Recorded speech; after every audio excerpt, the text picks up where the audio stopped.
नमस्कार, म विमल परियार र मनिष खड्का जिल्ला मैले लिएर आएको छु। नेपाली फिल्मको भेलेन 12 गाउँ बलिदानमा चाहिँ उहाँले काम गर्नुभएको छ र हाम्रो पुरानो मित्रता हो, तर धेरै वर्ष पछाडि आज भेट भयो र मेरो टिकटक वा मेरो पेजमा चाहिँ केही भनिदिनु सरले।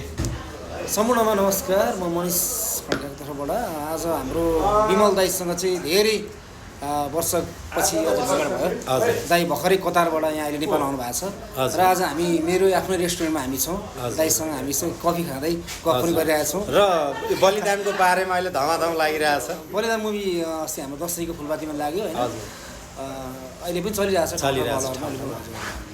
कतिको राम्रो भूमिका छ है बलिदानमा? बलिदानमा ठिकै छ। यो विशेष अस्ति 12 गाउँमा पनि डेन्जर थियो नि भूमिका होइन? 12 गाउँ पनि हाम्रो जङ्गलको सिममा हाम्रो बिराल दाईसँग फाइटमा थियौँ हामी होइन। हजुर, नेगेटिभ क्यारेक्टरमा त्यस्तै हो दाइ। एउटा कुरा यस्तो, नेगेटिभ क्यारेक्टर भए पनि मनको चाहिँ धेरै राम्रो मान्छे। र अब आउने मुभीहरू के छ?